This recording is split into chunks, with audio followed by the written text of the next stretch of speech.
Good morning, friends.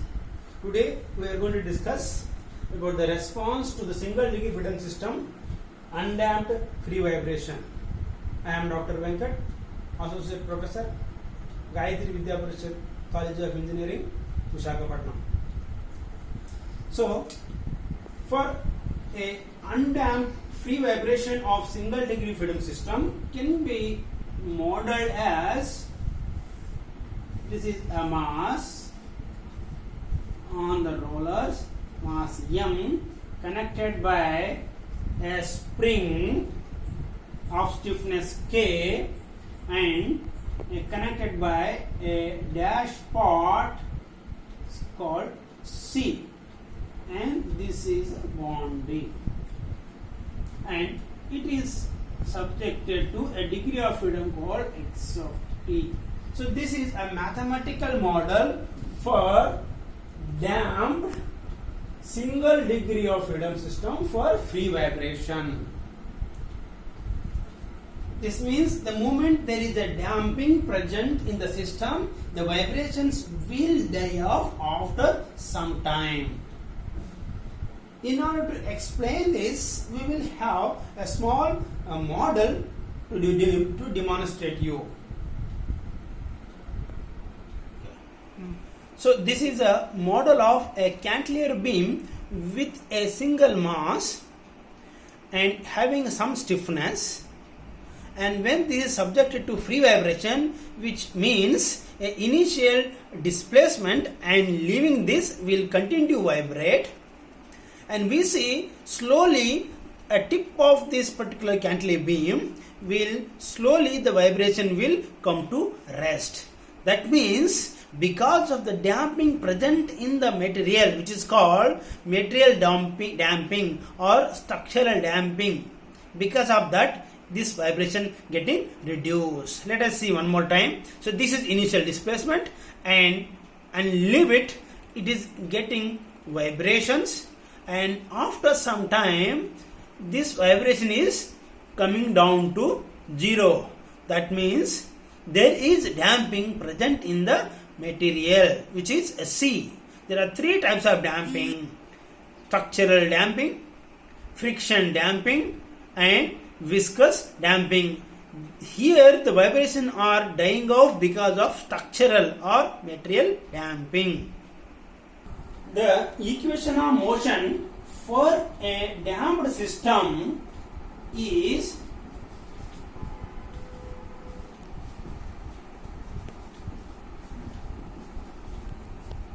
mx double dot plus cx dot plus kx is equal to 0. 0 is because of the free vibration and c is because of the damping present. So this equation can also be written in the form of x double dot dividing entire equation by m, c by m x dot plus k by m x is equal to 0. Now we know, because just now we have seen that because of the damping present in the system, vibration will die off slowly. That means there is a decay in the vibration. So because of decay, we assume a solution as x of t is equal to some a into e power st. This is my assumed solution. So now somehow if I can find out this a and this s, then my solution is completed. So this a and s can be found out by satisfying the equation of motion. So let us substitute this into the equation of motion by double derivative here, single derivative here, and as it is, by putting this, what we get? A s square e power st plus c by m a s e power st plus k by m a e power st is equal to 0. Simply I have substituted this assumed solution into the equation of motion. Then a getting cancelled throughout, then I get an equation called x square plus c by m s plus k by m into e power st is equal to 0. And we know e power st cannot be 0 for any values of s or t. So it means this is not equal to 0. If this term is not equal to 0, this term must be equal to 0. That means s square plus c by m s plus k by m must be equal to 0. So this is a quadratic equation in terms of s. So here we have to assume certain parameters, that is c by 2m omega is nothing but your xi, which is damping ratio,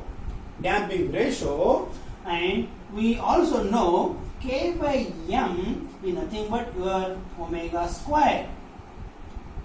So by substituting those things here to simplify this equation, what we get, s square plus c by m nothing but 2 xi omega s plus omega square equal to 0. So now this quadratic equation, it has got two roots, that is s1, 2 is equal to minus 2 xi omega plus or minus square root of 4 xi square omega square minus 4 omega square. Omega is nothing but omega n, natural frequency. I can write down as omega n. Right? So this can also be written as 2 xi omega n plus or minus, I can take a common of, this whole divided by 2a. Then this 2 minus 2 all over get cancelled, xi omega n plus or minus, this omega can bring it out, square root of xi square minus 1. Now if I can write down omega n into square root of xi square minus 1 equal to omega d, this is damped frequency equal to natural frequency multiplied by square root of xi square minus 1. Right? Then I will write this as minus xi omega n plus or minus omega d. So here what we can understand, that if you look at the xi is a damping ratio, so there are three possibilities of damping ratios. In the equation we can see that xi has got three possibilities, where xi can be greater than 1 and xi can be less than 1 and xi can be equal to 1. So if xi is equal to 1, this condition is called critical damping.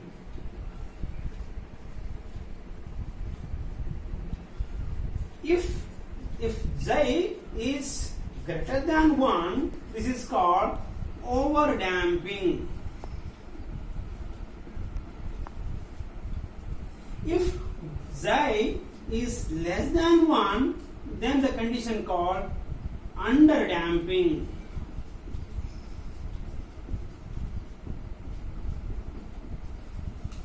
Now looking at the equation what we have, this is the S1, the two roots of the equation S is nothing but minus xi omega plus or minus omega n square root of xi square minus 1.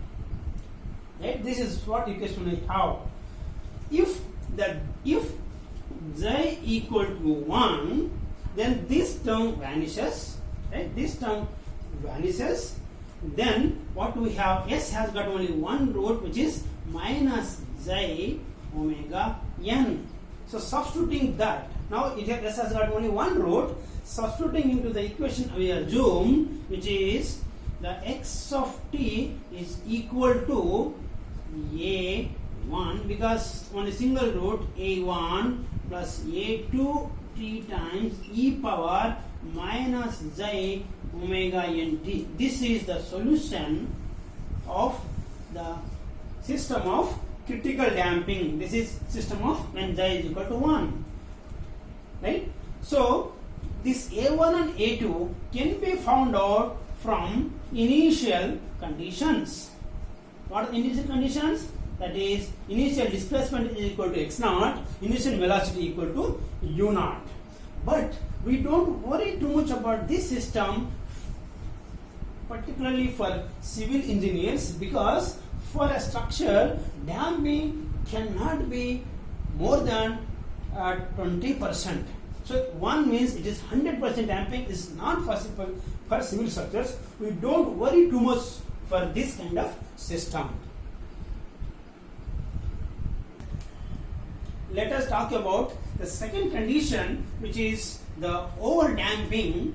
The equation what we have is 1 comma 2 equal to minus xi omega plus or minus omega n square root of xi square minus 1.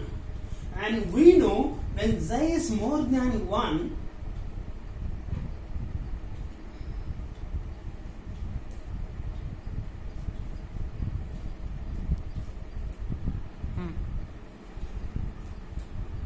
when xi is more than 1, this is a positive value, so everything is alright. So now substitute this equation into the assumed solution, which is x of t equal to a1 e power minus xi omega n plus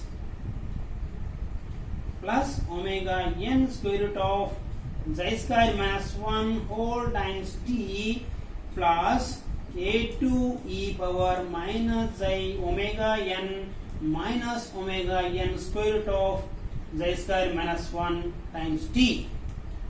So this can be also written as e power minus xi omega n t taken a common, a1 e power omega n square root of xi square minus 1 of t plus a2 into e power minus omega n square root of xi square minus 1 whole into t.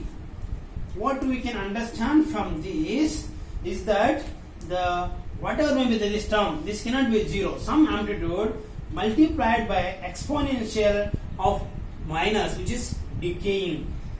But at any point of time, this value cannot be 0 nor the negative. This is what we have to observe this, although even the previous response for the critical damping. It means the critical damping or over damping cannot be 0 or negative. That indicates that system cannot go to going something like this, and that's all. At most close to the 0, but cannot go to the 0 or negative. That means cannot vibrate. So let us go to the third condition, which is under damping. That means that xi is very much less than 1, which is this is the purpose of the civil engineering damping, which is 20% or maximum of 10%. So let us discuss about the case of under damping. Let us go to the case where xi is less than 1, the damping less than 1, which is the case for the civil engineers. So the solution what we have S12 is minus xi omega n plus or minus omega n square root of xi square minus 1. Now if we see when xi is less than 1, what happened to this under root? This will be a negative value. So this cannot be evaluated. So we modify this as omega n plus or minus omega n. If I write 1 minus xi square, this I have to write a I, because minus changes. Okay. So then this omega n 1 minus xi square is nothing but your omega d, which is damped frequency, minus xi omega n plus or minus I omega d. This is a damped frequency, which is where omega d is nothing but omega n square root of 1 minus xi square. This has to be understood. Okay. Now going back and substituting into the equation, assume solution, which is x of t equal to e power a1 into e power minus xi omega n plus I omega d of t plus a2 e power minus omega n xi omega n minus I omega dt d of t. Right? This is the solution for underdamped. So if you simplify a little bit, what I get, e power minus xi omega n t times a1 e power I omega dt plus a2 e power minus I omega dt. This can be simplified as e power minus omega n t into another constant c1 cos omega dt plus c2 sin omega dt. This can be simplified using the mathematical equations. Okay. Now, as we have done in the case of free vibration, C1, C2 can be evaluated using the initial conditions, that is at time t equal to 0, displacement equal to x naught, at time t equal to 0, velocity equal to u naught. Using that, I can find out C1 and C2. This means basically, if you very clearly see, this is nothing but a free vibration undamped condition. Free vibration undamped condition, which means a vibration is having a constant value, same amplitude. Now, if you look at this part, is a exponential decay. It means this exponential value, when you multiply these two, so this amplitude should goes on suppressing gradually. That if I say this is the t axis, this is x of t, so to this amplitude of the equation motion, this should continue suppressing. That means as you go along the same frequency, this will be the response. So now if I see if I draw the peaks of the amplitudes here, almost it is like a exponential. So this curve is nothing but the response here. E power minus xi omega n t of c1 plus omega c1 cos omega dt plus c2 sin omega dt. So this is a response of single degree freedom system due to a damped free vibration. So this is called an exponential decay of vibration amplitudes over a period of a time. Please remember that what we said, if you look at here carefully, the damped frequency is equal to omega n square root of 1 minus xi square, and since xi is very less, square of this is very less, so 1 minus that is equal to 1, so this is approximately equal to omega n. So omega d is approximately equal to omega n, very close to omega n. That means damped frequency is close to natural frequency. That means time period of damped frequency, damped time period is equal to natural time period. That means what we see here, the time period here, same as your this time period also. So very close for structural purpose, because xi is very less, maybe 5%. For concrete is 5%, steel it is 2%. So if you say 2%, 0.02, square of that 0.004, then 1 minus, so this is close to damped frequency. So this is what your response of the single degree freedom system for a damped free vibration. This getting the C1, C2 values, substituting here, and final response can be written as x of t can be written as a e power minus xi omega n t cos omega d t minus phi. The phi is nothing but phase lag. The tan phi can be written as v naught, as is initial velocity, that is your u naught, plus xi omega n u naught by omega d, and by this is the final velocity v naught. This is the response of